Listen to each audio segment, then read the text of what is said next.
Kawan adik tu nama apa? Adik tak tahu. Amin. Kan? Amin yang Danish. Danish kan? Amin orang lagi.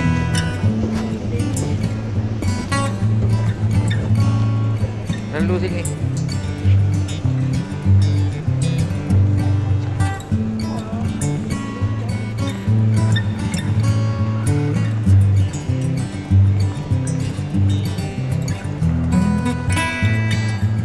Ada makanan.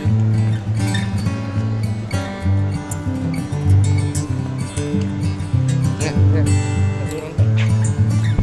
Dek, tak dulu nampak. Hai guys. Hari kita nak tengok wayang Ejen Ali. Kita ada dekat My Town. Ejen Ali The Movie 2.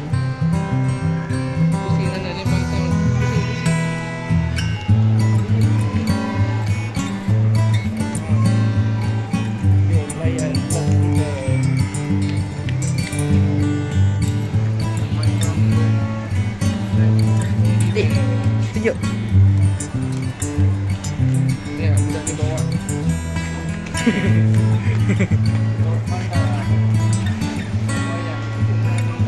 Tunjuk.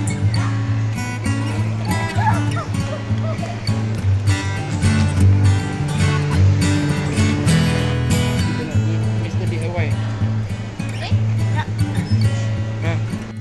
Tu kita nak makan. Makanan pun semua mahal.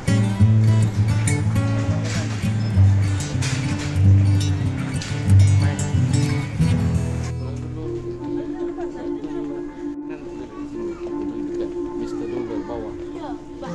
Apa pertama?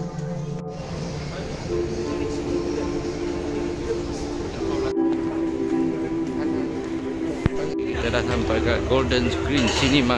Ramai orang ni. Tadi yang time turun adik tu. Kita tengok dekat sini Ejen Ali. Ni dah start. Ejen Ali The Movie 2. Dia punya trailer. Orang ramai, kita nak beli popcorn dulu sebelum masuk.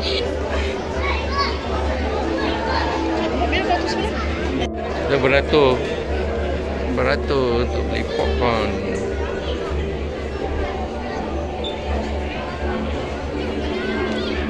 Dia kata hall apa? Hall 3 big.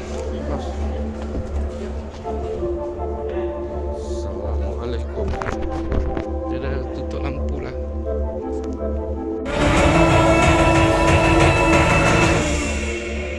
Best. Jadi, macam mana sekarang?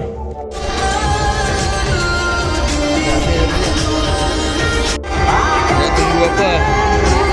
Nak tunggu buka lampu baru nak balik.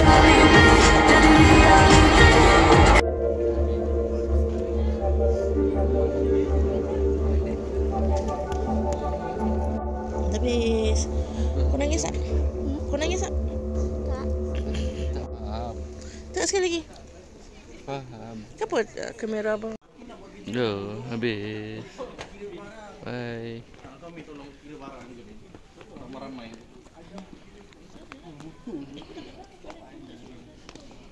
Itu jadi okey tak? Best. Nak ajak orang datang tak? Nak tengok berapa rate berapa? Tak tahu rate berapa. Tapi best. Adik rate berapa? 10 per 10. Abang Idam rate berapa? 10 per 10. Kita nak tengok datang. Bye. Spoiler. Baik, spoiler.